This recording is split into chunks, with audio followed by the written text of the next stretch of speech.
स्वागत है प्यारे बच्चों। हम लोगों ने अपने पिछले लेक्चर में डेंटाइन की चर्चा किया था और डेंटाइन को मैंने बताया था कि डेंटाइन जिसे हम लोग आइवोरी ऑफ टीथ भी कहते हैं या बुल्क ऑफ टीथ भी कहते हैं। बुल्क ऑफ टीथ इसलिए कहते हैं क्योंकि हमने उसकी संरचना दिखाया था कि पॉलिश के नीचे जो उठा उठा वाला पार्ट्स दिख रहा था उसे हम लोगों ने क्या कहा था, बुल्क ऑफ टीथ।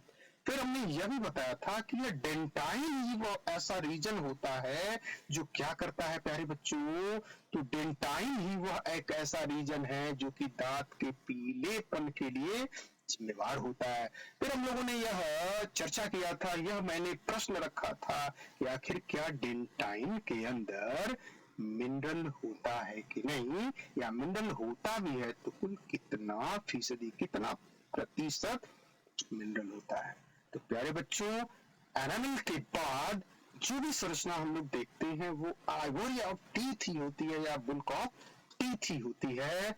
और बुल्क ऑफ टीथ दांत के पीलेपन होने का रीजन होता है, उत्तरदायी पीलेपन होने का यही होता है।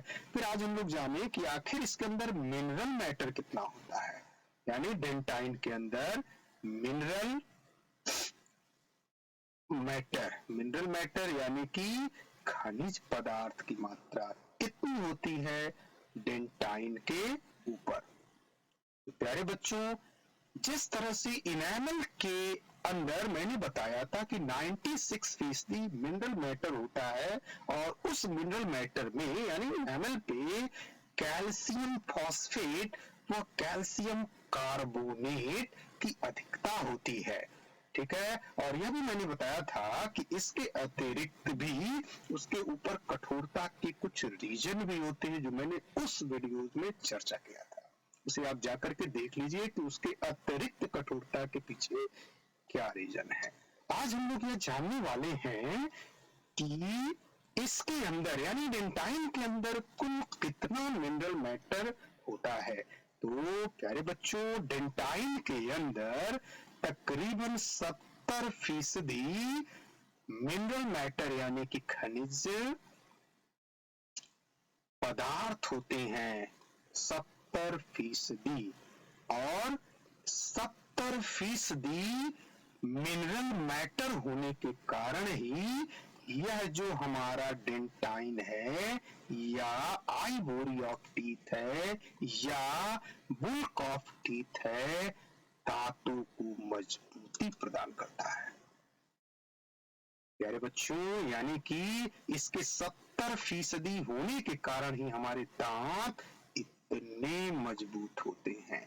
तो हम लोगों ने यह सीखा, हम लोगों ने यह जाना दांतों की मजबूती के पीछे कारण क्या है।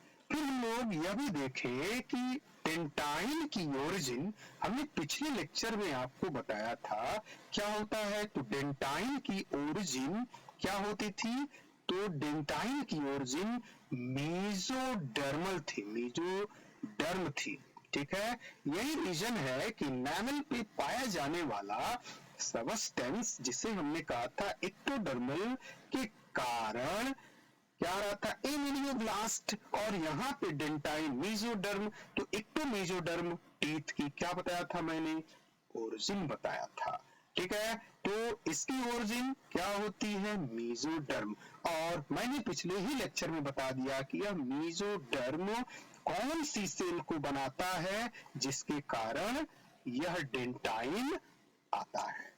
तो प्यारे बच्चों, हमने इसको पिछले लेक्चर में हमने समझा दिया था। यहाँ पे हम एक और पॉइंट को सीख लें कि इसी डेंटाइन में कोलेजन फाइबर की अत्यधिक मात्रा होती है, ठीक है। कोलेजन फाइबर की अत्यधिक मात्रा होती है।